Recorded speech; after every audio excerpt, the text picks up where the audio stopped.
দর্শকের প্রতিনিধি হিসেবে তাইফার সাথে ম্যাজিকটা করছি। আমার হাতে একটি বল রয়েছে, এটা এইদিকে, এটার রং রয়েছে নীল এবং কালো, তাই তো? নীল কালো রয়েছে রং, কি আছে? হলুদ লাল। আচ্ছা তুমি এটা একটু ধরে দেখো, ছুঁয়ে দেখো, এটা তো আসলে একটা বল। এরকম কিছু নয় তো যে এটা হাওয়া তুমি ধরতে পারছো না, এরকম কিছু?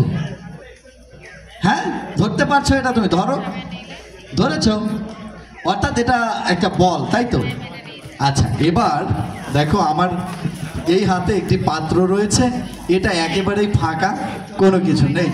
এক হাত এরকম করো, হ্যাঁ এরকম, আর এইটা এখানে রাখলাম, আর এই বলটিকে আমি এই পাত্রের মধ্যে রেখে দিচ্ছি। আর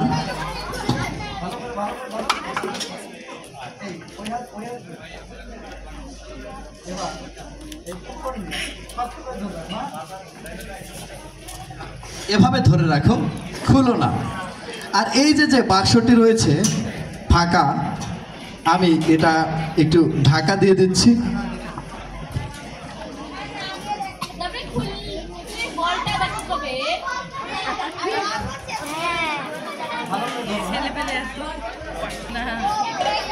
দেখুন এবার কি হবে, বলটি রয়েছে তাইফার হাতে ওই পাত্রের মধ্যে, আর আমার হাতে রয়েছে একটি ফাঁকা বক্স।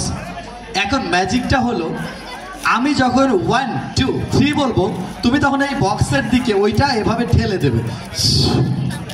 কেমন করবে? হ্যাঁ শু, না আরো, হ্যাঁ পারফেক্ট। এটা করতে হবে কখন? 1 2 3 বললে, কেমন? তো রেডি?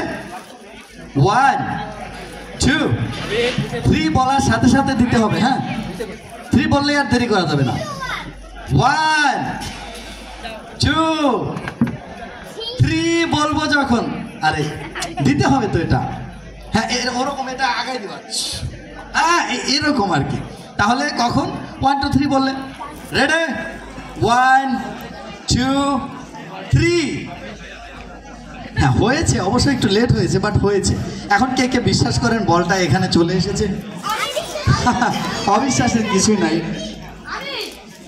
আসলেই বলটা চলে এসেছে।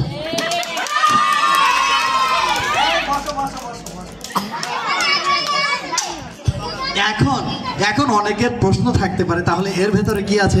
নিশ্চয়ই বল দুটো আছে। আসলে ম্যাজিকটা অত সহজ নয়, এর মধ্যে কি আছে সেটাও এবার একটু দেখিয়ে দিচ্ছি। হ্যালো, এই ঢাকনাটা রয়েছে ফাঁকা, আর এটা ভর্তি রয়েছে লজেন্স। বল আসলে এই যে বাবুরা প্লিজ, আমি সবাইকে দিব, এখানে যে পরিমাণ লজেন্স আছে সবারই হয়ে যাবে, আমি দিচ্ছি, প্রয়োজনে আবার তৈরি করব, কিন্তু হইচই করা যাবে না। চেয়ারে বসো, চেয়ারে বসো, তোমরা নিচে নামো।